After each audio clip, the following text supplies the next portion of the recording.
आज हर व्यक्ति अपनी किसी न किसी समस्या से जूझ रहा है, क्योंकि समस्या का समाधान किसी भी तरीके से ना होने के चलते ज़्यादातर लोग डिप्रेशन के शिकार हो रहे हैं। कुछ लोग अंधविश्वास पर विश्वास करके गलत राह पर चल पड़ते हैं। ऐसे लोगों को जागरूक करने और उनकी समस्याओं का समाधान और उपाय करने के लिए उत्तरी दिल्ली के रूपनगर इलाके में हर वर्ष की तरह इस वर्ष भी ज्योतिष मेला लगाया गया, जिसमें सैकड़ों ज्योतिषियों ने पहुंचकर अपनी उपस्थिति दर्ज कराई। साथ ही इस ज्योतिष मेले में जजमान की समस्याओं को भी सुना गया और उसका समाधान भी बताया गया। दिल्ली के रूपनगर में मौजूद हूँ और यहाँ पर आज ज्योतिष मेला लगा हुआ है। देख सकते हैं चारों तरफ यहाँ पर तमाम जो आज एस्ट्रोलॉजिस्ट है वो इकट्ठा हुए हैं। इकट्ठा होने के बाद यहाँ पर कुछ लोग भी अपनी समस्या होती है उनको दिखाने के लिए यहाँ पहुँचते हैं और जो एस्ट्रोलॉजिस्ट तमाम उनको दिखाकर अपनी समस्या को यहाँ पर वो जान पाते हैं। तो हमारे साथ यहाँ पर कुछ एस्ट्रोलॉजिस्ट, कुछ ज्योतिषी मौजूद है, उनसे हम बात करने का प्रयास करेंगे। यहाँ पर इस मेले को लगाने का क्या उद्देश्य होता है? मैडम, इस मेले को लगाने का क्या उद्देश्य होता है? सबसे पहला सब हम लोगों में जागरूकता लाना चाहते हैं कि आप ज्योतिष को समझे। ज्योतिष एक कोच की तरह काम करता है जो आपको सही रास्ता दिखाता है और आपको सक्सेस मिलती है। जैसे अगर किसी को अच्छा कोच मिल जाए तो वो बच्चा एक अच्छा प्लेयर बन सकता है। इसी तरह के हम एक रास्ता दिखाते हैं और उनको समस्याओं से निकलने के लिए बताते हैं कि किस तरीके से निकल सकते हैं और अच्छा समय आएगा तो आप कैसे उसको यूज करें, ये सब हम बताते हैं। हम ऐसे टोटके नहीं बताते, हम हर ग्रह को, मैंने सबसे अच्छा यहाँ पर आएगा इसमें क्या देखा, यहाँ टोटके ऐसे उपाय नहीं होते, यहाँ पर हर ग्रह को एक किसी न किसी रिश्ते से जुड़ा होता है। तो ये हमें जब बताते हैं कि हम अपने उस रिश्ते को अच्छा करें। जैसे सूर्य पिता का कारक है, तो हमें अपने सूर्य ग्रह को अच्छा करना है, तो हमें अपने पिता की आज्ञा का पालन करना चाहिए। पिता से अच्छे से बना के रखनी चाहिए। संडे को उनको खाना बना के दे, उनको चाय पिलाए, उनसे एक अच्छे संबंध करें, उन्हें प्राउड हो हमारे ऊपर। तो उससे क्या होगा, हमारा सूर्य अच्छा होगा। ऐसी चंद्रमा माता का कारक है। हमें चंद्रमा से पीड़ित होते हैं बहुत सारे लोग जो डिप्रेशन में, एंजाइटी में आते हैं, उसके लिए भी कितना अच्छा है कि वो अपनी माँ से अपने संबंध को अच्छा करे, माँ की केयर करे, माँ से मंडे के दिन बात करे। अगर वो दूर है, अगर माँ नहीं है तो माँ जैसी उम्र की कोई भी लेडी हो सकती है जिससे वो अपने अच्छे संबंध बनाए, तो उससे डिप्रेशन में उसको फर्क पड़ेगा। ऐसे मंगल छोटे भाई का कारक है। अगर हम मंगल से, क्या हमारी एनर्जी है, हमारे छोटा भाई है, तो ये सब चीजें हमें अच्छी करनी है। उसके लिए हमें क्या करना है, अपने छोटे भाई से रिलेशन अच्छे करने हैं। हमें अपने छोटे भाई का हिस्सा नहीं मारना है। आजकल क्या हो रहा है, जगह जगह कोई हिस्सा मार रहा है, लड़ाई झगड़े, आपस में प्यार ही नहीं है। तो हम यहाँ ये बताते हैं, भाई अपने छोटे भाई से अपने रिश्ते को अच्छा करोगे तो आपका मंगल अच्छा रहेगा। बुध माने बहन का कारक है। अपनी बहन से रिश्ते अच्छे करे, उसको समय समय पर राखी, दिवाली, होली, जो भी त्योहार आते हैं उसको ले दे, उसका हालचाल पूछे। ये नहीं कि शादी कर दी तो तुम्हारी जिम्मेवारी पूरी होगी, नहीं, उससे संबंध बना के रखे, जरूरत आने पर उसके काम आए। उससे क्या होगा, हमारा बुध अच्छा होगा। ऐसी बृहस्पति है।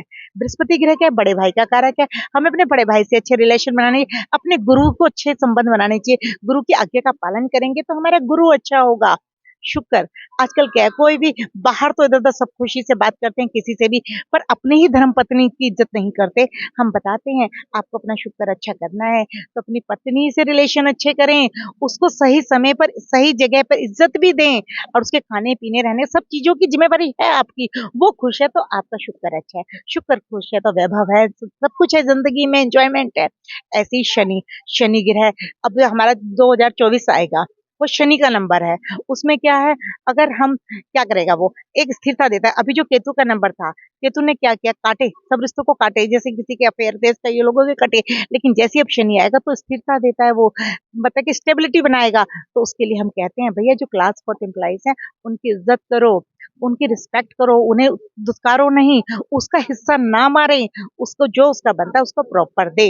वो दान नहीं मांगता है, बट वो अपनी मेहनत का मेहनताना मानता है, वो हमें देना चाहिए। राहु क्या है, हमारा ससुराल पक्ष है, ससुराल से अच्छी बननी चाहिए तो हमारा राहु अपने आप अच्छा हो जाएगा। केतु क्या है, नान के, उससे संबंध अच्छे होंगे तो सब ग्रह हम अपने आप अच्छे करते हैं। हम डेली रूटीन में अपने आप को चेंजेस करके अपने सभी ग्रहों को बहुत अच्छा बना सकते हैं। लेकिन मैडम, एक बात मैं आपसे जानना चाहूँगा, हर ज्योतिषी अपने आप को बताता है कि मैं महान हूँ। तमाम तरह के सवाल खड़े होते हैं। कोई कहता है, कोई किसी का मोबाइल नंबर बता के मतलब अपनी विद्या का, अपनी चीज़ें बताता है। मतलब तरह तरह के आजकल ज्योतिष जो है वो तरह तरह की चीज़ें बताते हैं। तो इससे क्या जो इलाज कराने के लोग होते हैं वो कंफ्यूज नहीं होते? तो हम किस पर विश्वास करें? आपकी बात बिल्कुल सही है कि लोग विश्वास किस पर करें। अरे भाई, विश्वास करने तक का टाइम ही नहीं देते हो आप लोग। आपने क्या किया, आज मुझसे देखा एस्ट्रोलॉजी से पूछा, कल को आपने न्यूमरोलॉजिस्ट के पास पहुंच गए, परसों आप ग्राफोलॉजिस्ट के पास पहुंच गए, तो आप ये कहेंगे जी मेरा तो उसको टाइम ही किसने दिया, जो उसने उपाय बताए, जो उसने रास्ता बताया उसको पूरा तो कीजिए, तभी तो रिजल्ट आएंगे। अगर आप ऐसे जगह जगह जगह बताते रहेंगे तो रिजल्ट आने का तो टाइम ही नहीं देता। कोई चमत्कार नहीं है ये मैं बार बार कहती हूँ, जिंदगी जीने का रास्ता दिखाता है, कोई चमत्कार नहीं है, कोई जादू नहीं है ज्योतिष। वो हमें सही रास्ता दिखाता है कि आप कैसे चले, चलने का रास्ता बताने का है, तो हम उसको चले तभी तो हमें पता चलेगा कि अच्छा है या नहीं है। और कोई ज्योतिषी होते कभी खराब नहीं होते। हम ही लोग गलत समय पर गलत टाइम पर उन बातों को मानते हैं, मतलब कहने का उन चीजों को जब वो बिल्कुल फंस जाते हैं तब हम कहते हैं हाँ वो कर लेते हैं थोड़ी देर के लिए, जब उसने बताया उस पीरियड का भी तो टाइम होगा ना सर। उपाय भी ऐसे ऐसे बता देते हैं कि लोग परेशान हो जाते हैं। ऐसा नहीं है कि सब उपाय बता देते हैं कि परेशान हो जाते हैं, ये थोड़ा सा देखो सभी अपने हिसाब से ही उपाय बताएंगे, क्योंकि ये थोड़ा सा हमें ध्यान देना चाहिए कि जो बंदा मेरे पास है वो किस तरह के उपाय कर सकता है।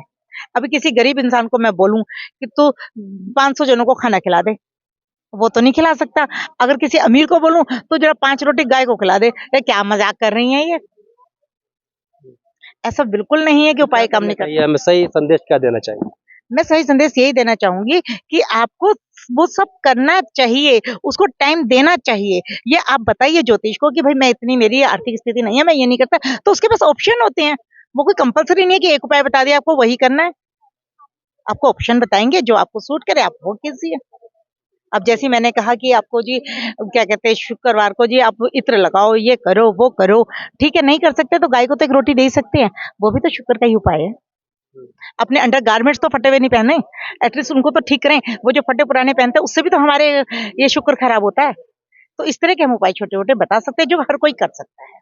तो सुना आपने, ये हमारे साथ है एस्ट्रोलॉजिस्ट, और ज्योतिष जो है कोई जादू नहीं है, ठीक है। और इसी बात को लेकर तमाम चर्चाओं से हमारे साथ जुड़े थे।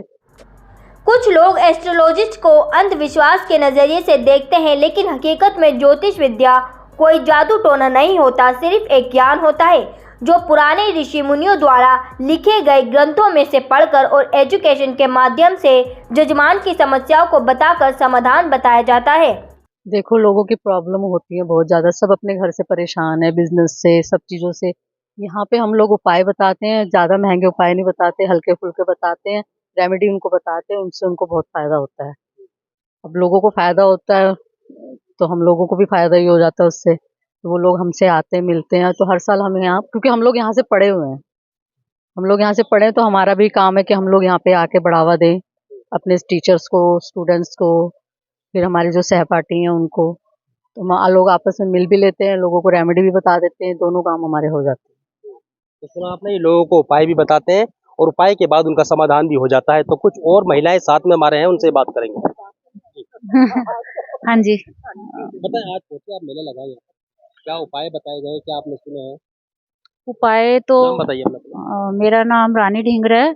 मैंने यहीं से ही ज्योतिष किया है मैंने, और काफी अच्छा लगा मुझे। यहाँ आते हैं, सबसे मिलते हैं, एक बचपन वापस आ जाता है यहाँ आके, जब हमने यहाँ से स्कूलिंग करी कि बचपन की सारी यादें यहाँ, और इसलिए हम यहाँ अटैच है यहाँ के लोगों से, तो इसलिए हम मिलने आते हैं यहाँ पे, मिल भी लेते हैं अपने टीचर से, अपने फ्रेंड से मिलके बहुत अच्छा लगता है, कुछ सीखने को भी मिलता है और बताते भी हैं। होगा जुड़ेगा आपको?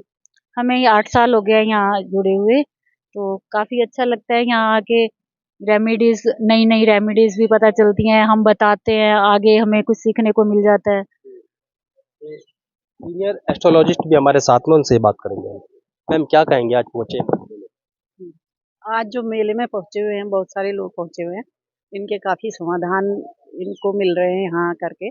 काफ़ी लोग आजकल की दुनिया में परेशान बहुत ज़्यादा है, अपनी परेशानियों को लेकर के वो आते हैं, नई नई परेशानियाँ, उनको काफ़ी रेमेडीज़ बताते हैं, उनका उससे अच्छा भी होता है। और कहीं ना कहीं हम लोगों से जुड़े हैं तो सभी का फ़ायदा भी होता है उसमें। तो ये सब यहाँ पर आकर के हमारे उपाय करने से उनका अच्छा होता है। वो हर वर्ष दिल्ली के रूपनगर इलाके में लगने वाला ज्योतिषी मेले में लोग बढ़ चढ़कर भाग लेते हैं और समस्या का समाधान करवाने पहुंचते हैं। कुछ ज्योतिष ने बताया कि भले ही आज भारत डिजिटल प्लेटफॉर्म बन गया हो, लेकिन संस्कृत व हिंदी भाषा में लिखे स्लोगन और ज्योतिष के आंकड़े युवा पीढ़ी नहीं समझ पाती और यही कारण है युवा उस राह पर चलते हुए कहीं ना कहीं अंधविश्वास के अंधकार में भटक जाते हैं। ऐसे ही युवाओं को जागरूक करने के लिए हर साल ज्योतिष मेला लगाया जाता है। मैं आपको बताऊं तमाम ये एस्ट्रोलॉजिस्ट यहाँ पहुंचे हैं और ये मेला मैं एक बार और दिखा देता हूँ। ये मेला यहाँ पर तमाम लगा हुआ है और ये मेला हर साल यहाँ पर इसी तरह लगाया जाता है और ये एस्ट्रोलॉजिस्ट जो पहुंचते हैं यहाँ पहुंचने के बाद तमाम जो लोगों की समस्याएं होती हैं उन्हें देखते हैं, उनका उपाय बताते हैं, उनका समाधान बताते हैं। दिल्ली से Khalil Ansari, JKS TV news.